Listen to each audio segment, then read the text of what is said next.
pinagpapasalamat ko na binigyan niyo yung invitation ko. Maraming salamat sa bawat.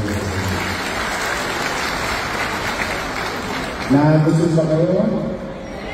Okay naman. Pagpapasensyahan na lang, piyahit lang tayo. Pero importante, nagkasama-sama tayo ngayong araw na ito. At ako naman ay kung na-miss nyo ako, na-miss ko rin kayo. Bumalik! Bumalik ka! Bumalik ka! Bumalik ka! Kayo talaga? Hindi, alam nyo, napakahirap na sa session nito. Sa totoo lang, mahal na mahal ko ang mga lakon. Alam niyo yan, yung lalo na yung mga laban natin sa liga, maraming beses. Partikular, si Boss Chan, sumalangit tawanan. Napakalaki po ng utang na loob ko kay Danny Lapunan.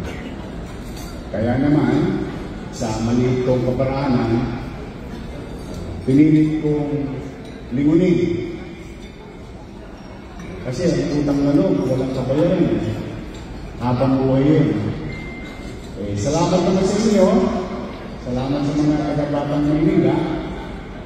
Kahit na paano naman siguro, si Dennis Lacuna, Philip Lacuna, Lay Lacuna, si Fox Panga, at si Ate Ani. Siguro naman, nasa ayos na sila naman. Nabigyan na natin ang pagkakataon.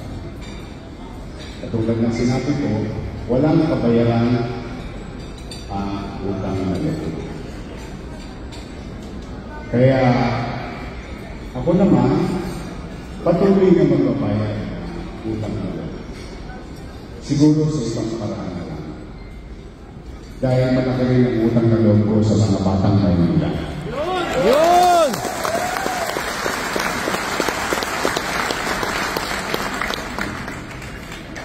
Kaya siguro naman, hindi masama na linginin ko din kayo. Ako naman babayad kayo. Pero siguro, on some other aspect, no, sa ibang paraan. Kasi ayaw ko naman magpetay ng kawali o magbibigyan sa panawagan ng taong bayan. Napangkol na nga ako. Dinanais ko lang naman maglingkod din sa buong Pilipinas kung ano ang ginawa sa Maynila, kayang gawin sa buong bansa. Pag-desisyon ng tao, doon na ako sa Pilipinas. Pahinga.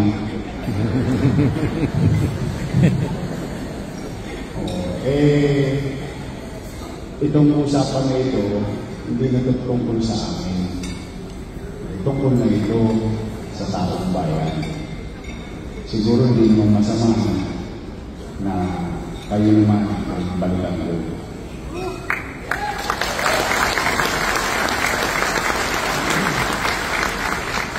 Ngayon, sa pagkasama, minsan nahihiwalay ang parang lamada, hiwalay ang kolor sa puti. Talagang gano'n. Basta tayo, pinagmagkasakitan natin. At nabigyan sila ng magkakala. Hindi naman tayo ang mga batang mga binigyan naman natin sila ng magkakala. Ngayon, hayaan na lang natin ang taong bayan ang mag-desisyon pagdating na.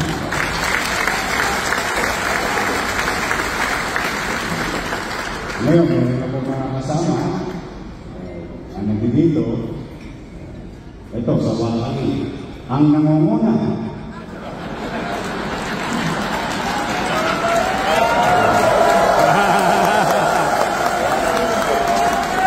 Edward Pan. mo naman. Alam mo yan. Edward lang. Kayo talaga mga tigatulog talaga kayo. Alam nyo nga agad yung ano eh. Double play yung salita eh. Then, pero malamang yan. Sipag naman yan. Saka si Edward lang kapag. Mga batang 98 kami. Kami dyan sa Edward Tan. Nako, ito. Ito, taos-puso ang pasasalamat ko dito. Nung napapalaban tayo sa Pilipinas, ito nasa bundok, wala sa sisig 2. Pinagmamalasakitan ako. Busyan natin si Awi Siya. Awi! Awi! Awi! Ayan. Kasama natin. Tapos, ang dyan din, si Robby Ong. Ayan, kasi Robby. Ayan, may kalaban na si Awi. Sa paramihan ng tato. Ayan si Robby Ong. Siyempre, lalo na kayo mga taga-distrito, malapit na malapit sa iyo si Anteba. O, nandinig yung apo niya, si Nico Evangelista. At ang ating dating kasama, yung tatay niya, kasama ko, kabatch ko. Noong 1910, anak ni Danny Barona. O si Ivy, makakasama rin natin si Ivy Barona. Wala lang yan, nakarating lang. Bangag pa sa Surya. Pero makakasama rin natin. At siyempre, si Kevin Miranda natin dito. Kaya mga pagkakas kasama, bahala na kayong pusuan. Magaling ng araw, siguro mag-iikip na yan sila. Haratin ninyo, kilagin ninyo, yung ating mga kasama. Dito ba yun ang pag-desisyon? Ngayon, yung aking nakasama rin sa paseo ng matagal natin Congressman Carlo Lopez.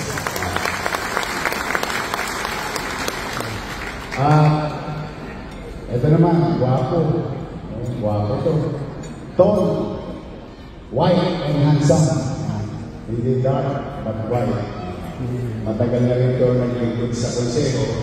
Ang ating kasama si Ali Atienza.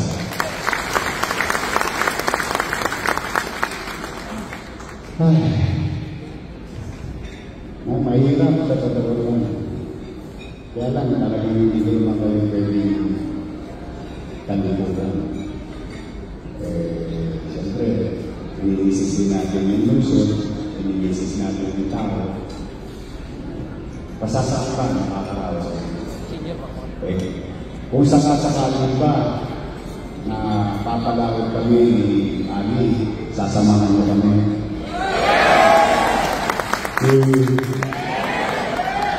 Talaga?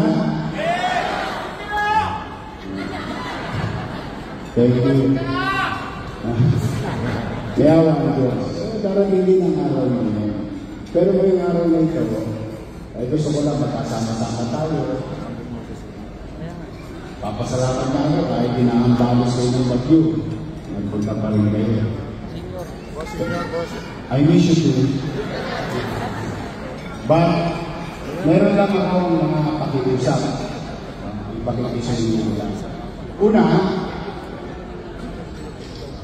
makipagtulungan kayo sa kasalukuyang administrasyon. Diba, may programa.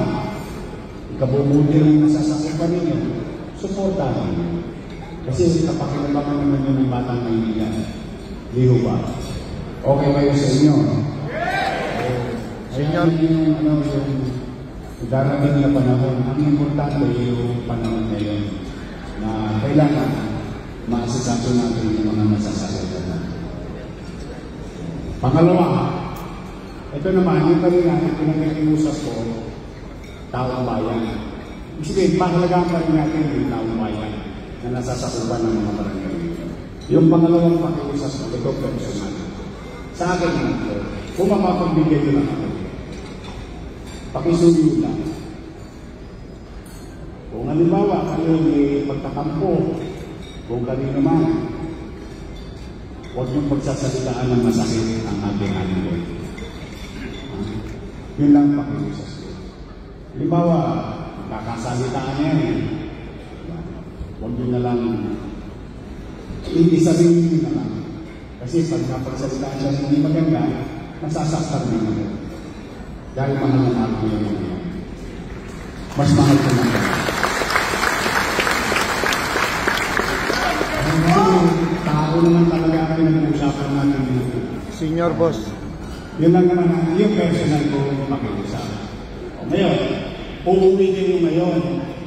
Ito naman ang tagibilin ko. Pag-uwi ninyo, Senior boss, senior. taas ang mga kamay ng mga senior citizen. Mga may asin pa.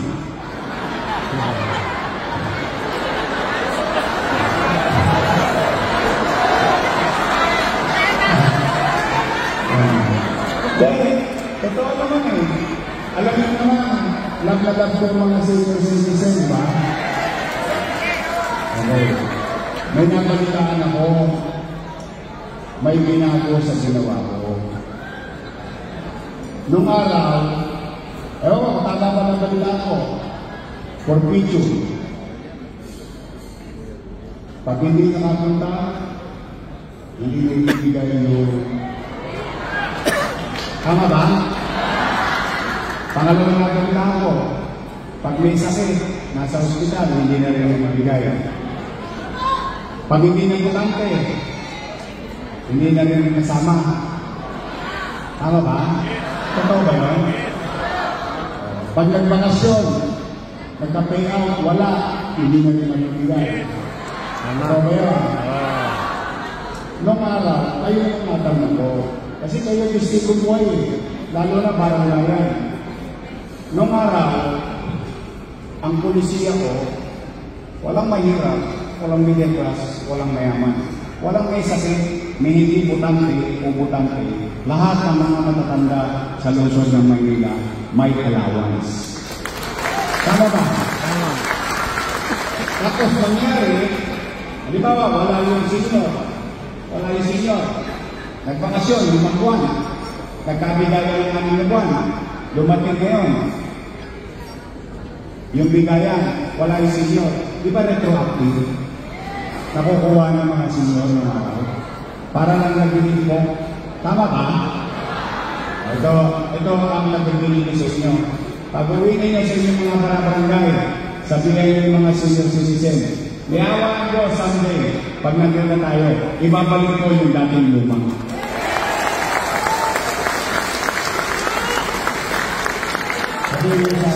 Kasi, ang kanila ko doon, for example, hindi ko maintindihan bakit may nagpalit sa konseyo.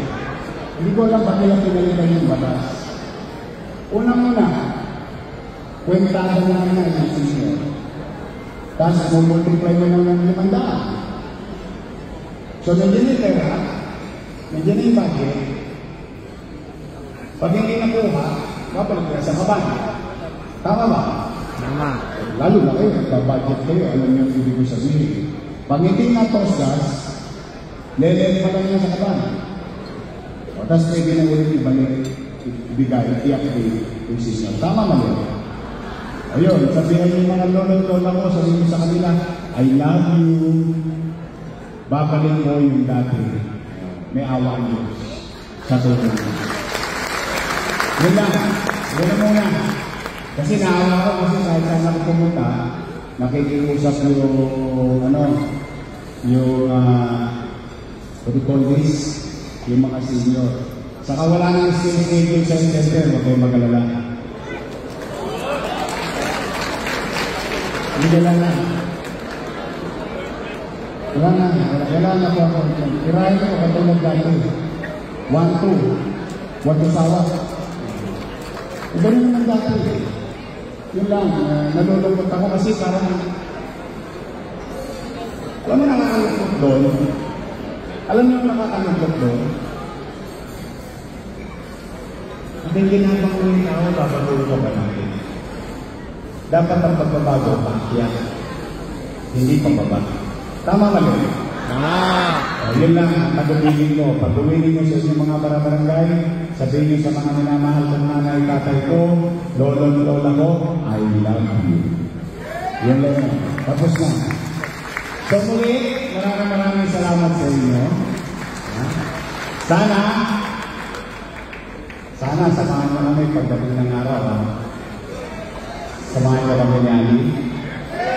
Okay ba?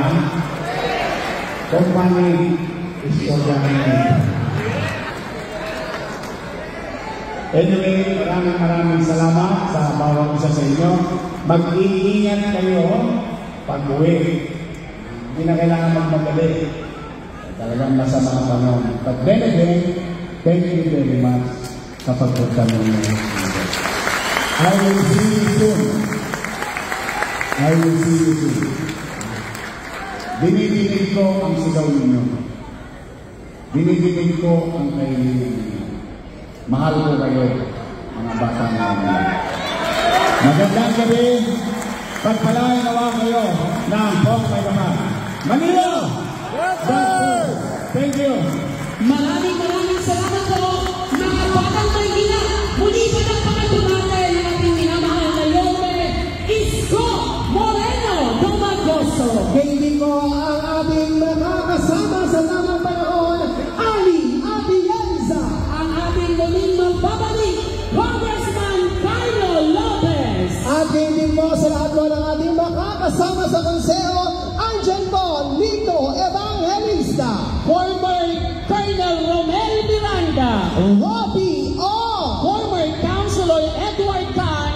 Former Councilor Ivy Barona. At ang ating kasalukuyang konsehal, ang may paninindigan konsehal, Awi Sia. muli po, palakpakan po natin